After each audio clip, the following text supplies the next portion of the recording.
아버지는 늘 말씀하셨다. 술이 사람을 망치기도 하지만 외로움도 만만치 않다. 늦은 밤, 벽에 걸린 시계 초침 소리만 들리는 거실에서 그는 혼자 막걸리 한 잔을 기울이곤 했다. 조용히 아무 말도 없이 마치 무언가를 잊으려는 듯.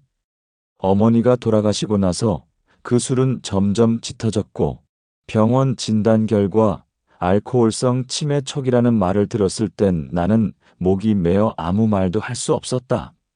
하지만 아이러니하게도 그는 술을 끊지 못했다. 아니, 끊을 수 없었다. 65세가 넘으면 술을 무조건 끊어야 할까? 그게 정답이면 좋겠지만 현실은 그렇게 단순하지 않다. 금연은 가족의 설득으로 어떻게든 가능하지만 금주는 달랐다. 하루의 마무리는 이 한 잔이다. 이걸 끊으라면 사는 맛이 없다. 친구 만나서 마시는 거 하나 남았는데 그것도 못하게 하면 뭐 하라고 사냐? 이런 말들 주변에서 들어본 적 있으실 거다. 술이 건강을 망친다는 건 알고 있다. 하지만 술만이 아니라 삶의 낙까지 사라지는 게 무섭다. 그래서 이 영상을 만들었다. 꼭 마셔야 한다면 어떤 술이 가장 덜 해롭고 어떤 방식이 건강에 부담을 줄일 수 있을까? 무조건 마시지 마세요. 가 아니라 이렇게 마시면 그나마 덜 위험합니다를 알려드리기 위해 이 영상은 아래 4가지 내용을 차례로 다룰 거다. 1. 어떤 술이 가장 덜 위험한가? 소주, 맥주, 막걸리, 양주 중에서 선택해야 한다면 그 이유는? 2. 마시는 요령량, 시간, 안주 선택까지 구체적인 가이드. 3. 실제 사례와 연구 결과, 그냥 말만이 아니라 진짜 바뀐 사람들 이야기. 당신이 이 영상을 클릭했다는 건 이미 알고 계시다는 뜻이다. 건강이 걱정된다는 것, 예전 같지 않다는 것, 그리고 그럼에도 불구하고 술을 완전히 끊는 건 현실적으로 어렵다는 것. 그렇다면 함께 고민해보자. 어떻게 마셔야 오래 살 수 있을까? 그리고 어떤 술이 그나마 우리 몸에 덜 부담이 될까? 다음 파트부터 하나하나 찬찬히 풀어드릴게요. 기억하세요. 이건 단순한 금주 영상이 아닙니다. 당신의 남은 30년을 위한 선택지입니다. 꼭 마셔야 한다면 왜 이 술이 덜 위험한가? 그럼 도대체 뭘 마셔야 한단 말인가? 이 질문을 던진 건 72세의 윤태호 씨였다. 구로구의 한 오래된 연립주택. 그는 낡은 소파에 앉아 TV 드라마를 보다 말고 나를 쳐다보며 말했다. 다 안 좋다며. 그럼 나는 뭘 마시라고? 방 안에는 진한 김치찌개 냄새와 소주가 살짝 밴 듯한 냄새가 섞여 있었다. 벽지는 노랗게 발해 있었고 창밖에는 빗방울이 흐르고 있었다. 그의 눈엔 짜증도 슬픔도 간절함도 있었다. 그는 살기 위해 술을 멀리하려 했지만 살맛이 나기 위해 한 잔을 참기 힘들어했다. 결론부터 말하자면 그나마 덜 해로운 술은 맥주다. 하지만 조건이 있다. 반드시 소량으로 식사와 함께 그리고 주 2회 이하로 마셔야 한다. 왜 맥주인가? 이제 그 이유를 차근차근 설명해 드리자. 1. 맥주는 알코올 도수가 가장 낮다. 65세 이후의 신체는 40대와 다르다. 간 기능은 줄어들고 체내 수분이 줄어들어 같은 양의 술을 마셔도 더 빨리 취하고 더 오래 독성에 노출된다. 이때 가장 영향을 많이 주는 게 도수 알코올 농도다. 소주 16.9%, 양주 위스키 40% 내외, 막걸리 67%지만 당분이 매우 높음, 맥주 45%. 단순히 도수만 보면 맥주는 거의 절반 이하의 수준이다. 실제로 미국 국립노화연구소의 IA는 65세 이상은 주당 알코올 섭취량을 낮추되 도수가 낮은 음료를 선택할 것을 권장한다. 게다가 맥주는 마시는 속도를 천천히 조절하기에도 유리하다. 소주 한 잔은 단숨에 넘기기 쉬운 반면 맥주는 천천히 마시는 문화가 자리 잡혀 있다. 실제로 윤태호 씨처럼 나는 술을 마시는 게 아니라 기분을 마신다는 분들에게는 맥주의 느림이 오히려 건강을 지키는 안전장치가 된다. 2. 당뇨와 치매, 막걸리와 양주는 특히 위험. 지난 영상에서 소개했던 막걸리와 양주, 이 둘은 각기 다른 이유로 더 위험하다. 막걸리 당분 함량이 소주보다도 높다. 특히 시판 막걸리는 한 병 기준 당류가 1520G에 달한다. 혈당을 급격하게 올리고 당뇨병 환자에게는 치명적이다. 인슐린 저항성에도 영향을 미치기 때문에 당뇨 초기 증상을 모르고 마시다 심화되기도 한다. 양주 도수가 너무 높다. 소량으로도 뇌신경계에 강한 자극을 주고 중추신경계에 손상을 주는 알코올성 치매 위험을 크게 높인다. 또한 술 자체의 양은 적게 마셨다고 해도 강한 도수로 인해 간에 미치는 충격은 강하다. 이와 비교하면 맥주는 당도 낮고 도수도 낮고 신경계 부담도 상대적으로 적다. 이 세 가지 모두에서 가장 안전한 축에 속한다. 3. 맥주는 마시는 방식이 가장 조절 가능하다. 이 부분은 매우 중요하다. 술 자체의 위험도도 문제지만 그 술을 어떤 식으로 마시느냐가 더 결정적이다. 소주는 식사 전에 마시거나 안주 없이 마시는 경우가 많다. 양주는 기름진 음식과 함께 마시는 경우가 많다. 막걸리는 순한 듯하지만 과식과 동반되는 경우가 많고 장에 부담이 된다. 반면 맥주는 저녁 식사와 함께 천천히 가벼운 안주 두부, 견과류, 삶은 계란 등과 함께 10만 200ml 정도만 마셔도 마셨다는 느낌이 든다. 윤태호 씨도 바꾼 건 단 하나였다. 소주 대신 맥주 한 캔. 그는 말했다. 이상하게 맥주로 바꾸고 나니 덜 취하고 다음 날이 좀 편해. 그는 더 이상 연달아 2캔을 마시지 않는다. 탄산 때문에 배가 불러서 한 캔이면 끝이야. 실제로 맥주의 탄산은 과음을 막는 장치가 되기도 한다. 4. 과학적 연구도 맥주의 상대적 안전성을 뒷받침. 호주 시드니 대학 연구팀은 65세 이상 남녀 1200명을 대상으로 5년간 음주 패턴을 분석했다.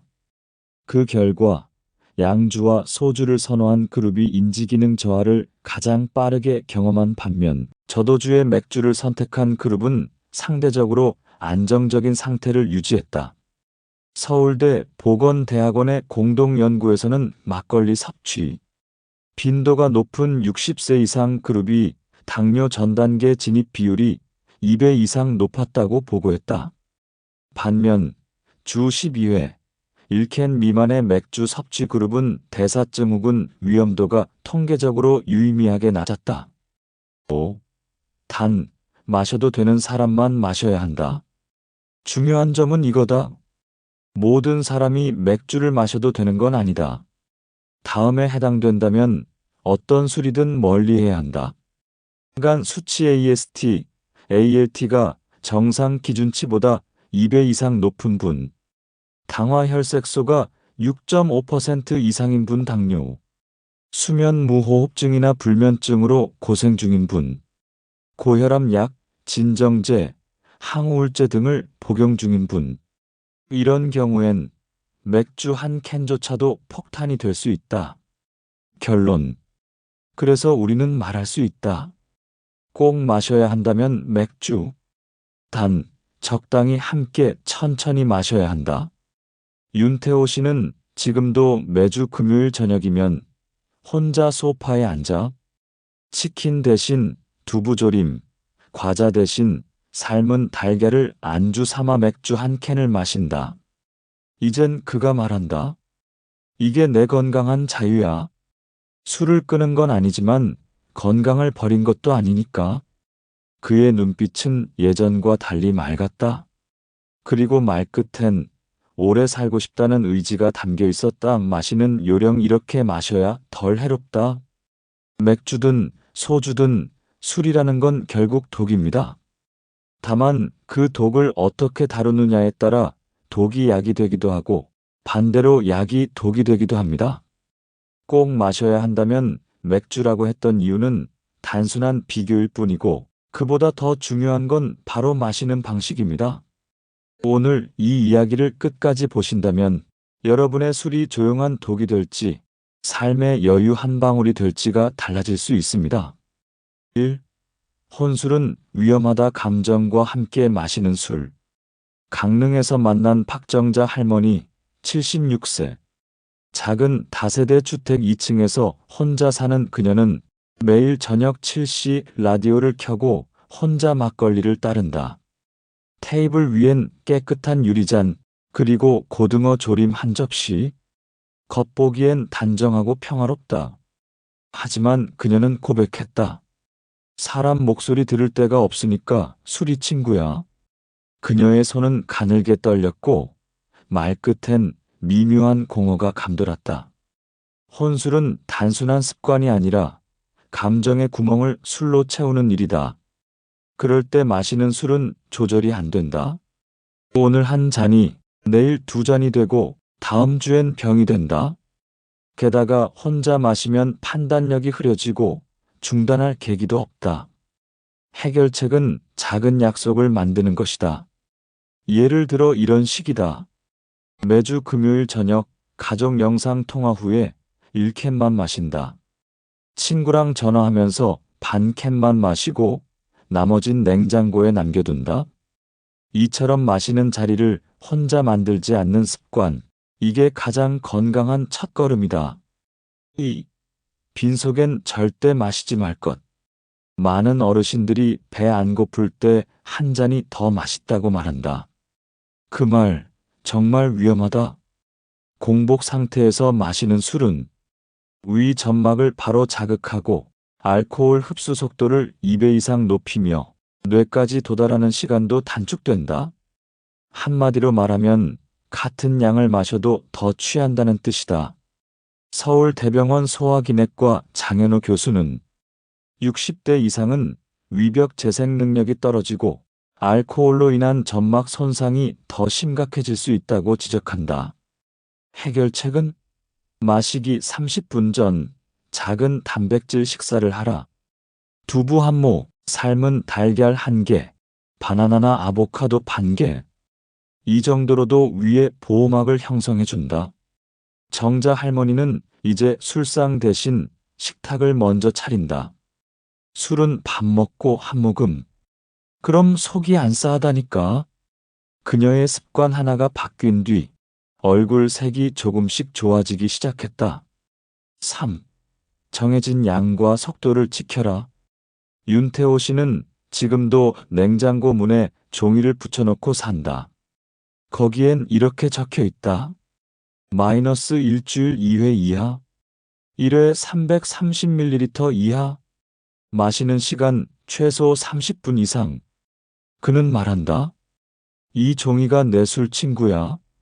이 친구랑 약속 안 어겨. 이 약속은 단순한 메모가 아니라 그가 건강을 되찾고 삶의 균형을 회복하는 작은 의식이 되었다. 이상적인 속도는 이렇다. 한 잔 150ml 기준을 마시는데 20분 이상.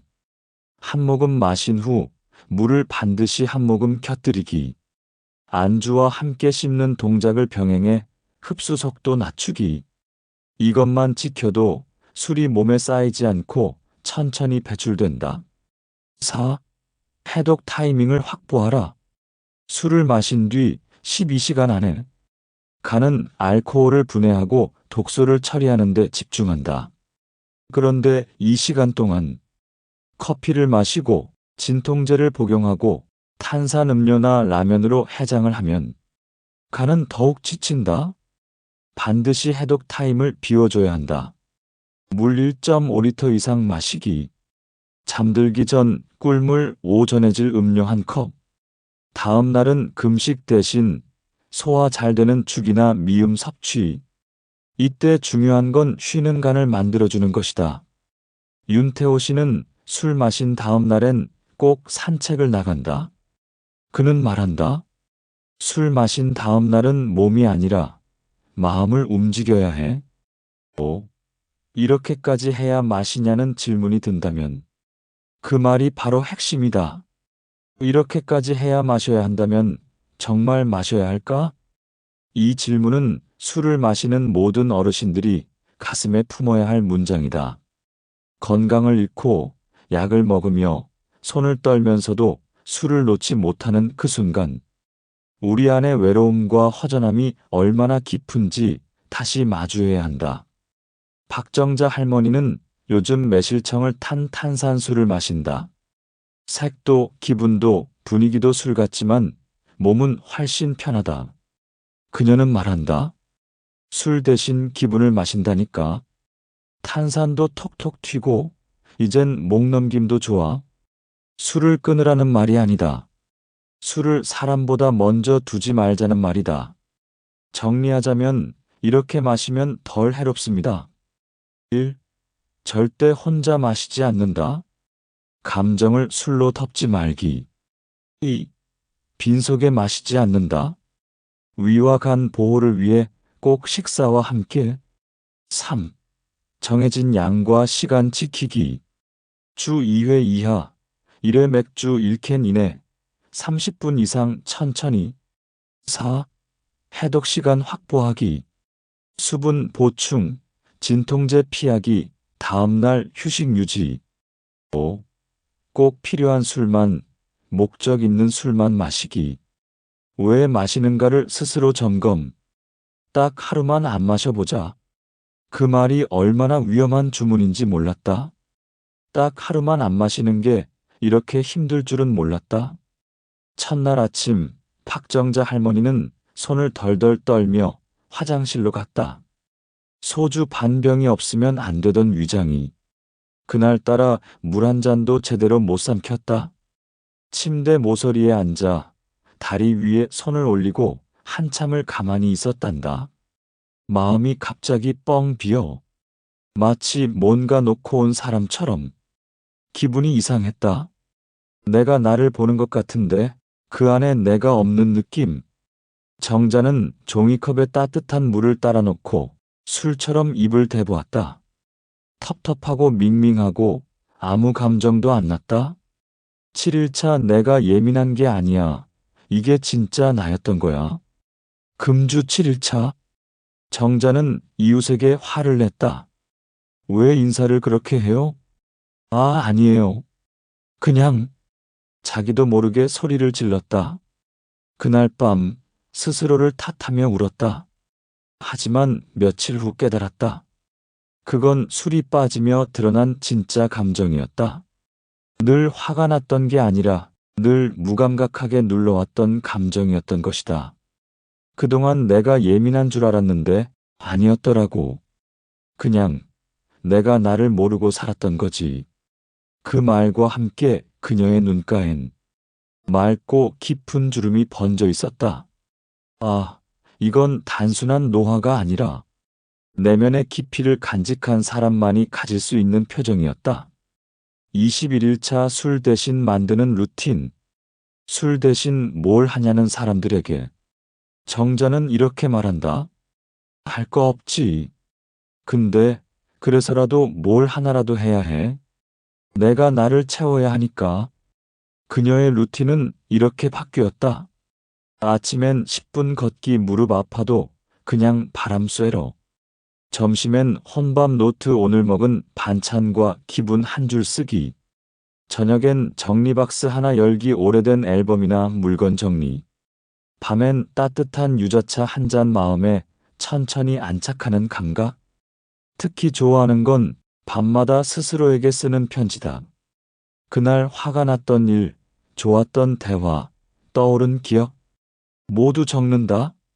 처음엔 아무 생각도 안 났어. 근데 적다 보면 생각이 나. 그 생각이 나를 다시 살게 하더라고. 전문의 코너 65세 이후 금주는 뇌를 살립니다.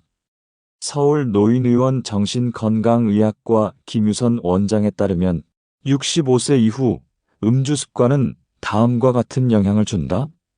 기억력 저하 가속. 술은 해마기억 중추의 구조 자체를 위축시킵니다. 60대부터는 뇌세포 재생이 느린데 술은 그 회복력을 완전히 끊어놓음. 심리적 불안정 증가. 알코올은 감정을 잠깐 누그러뜨리지만 실제론 우울 호르몬 분비를 촉진시킵니다. 금주 30일만 해도 불면증, 불안, 짜증이 40% 이상 줄어듦. 혈압, 당뇨와의 악순환. 술 한 잔은 혈당을 흔들고 이게 다시 체력을 깎는 악순환이 됩니다. 특히 65세 이상은 단 한 잔도 위험한 연령대.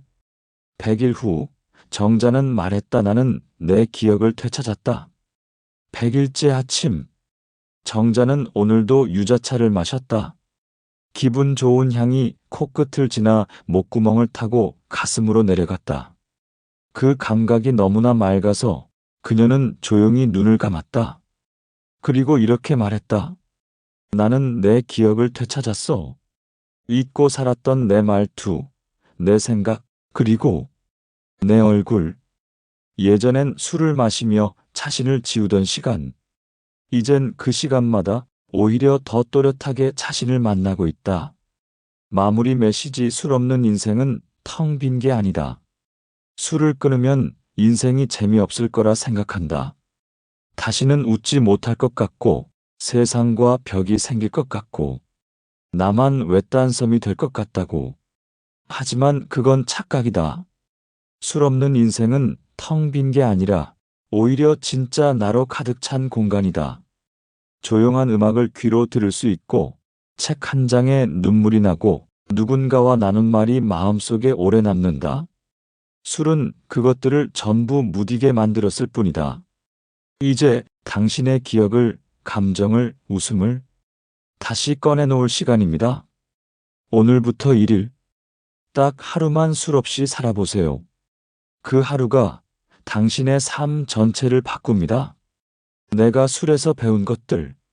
처음에는 단순했습니다. 퇴근하고 집에 오면 시원한 맥주 한 캔, 속이 허할 땐 따뜻한 소주 한 잔, 친구들과 모이면 양주도 좋고 막걸리도 정겹고 그냥 그날 그날의 기분을 맞춰 마셨을 뿐입니다. 누구는 도박을 하고 누구는 바람을 피우고 누구는 폭력을 쓰지만 나는 그저 술 한 잔뿐이었습니다. 그게 내 인생에 뭐 그렇게 큰 영향을 주겠냐고 그땐 정말 그렇게 생각했습니다. 그런데요, 그 하루 한 잔이 내 삶을 천천히 갉아먹고 있었다는 걸 정말 너무 늦게 알았습니다. 처음 바뀐 건 잠이었습니다. 전에는 머리만 대면 골아떨어졌습니다. 그런데 점점 잠이 얕아지고 자고 일어나도 피곤했습니다. 그 피곤함을 또 술로 풀었습니다. 악순환의 시작이었습니다. 그 다음은 위장이었습니다. 먹고 나면 체했습니다. 식욕이 없어서 밥은 안 먹는데 술은 또 들어갔습니다. 몸이 말라가고 살은 빠졌는데 그게 좋다고 착각했습니다. 살이 좀 빠졌네? 관리하셨어요? 그 말들에 웃었지만 속은 타들어가고 있었습니다. 사람들도 하나둘 멀어졌습니다.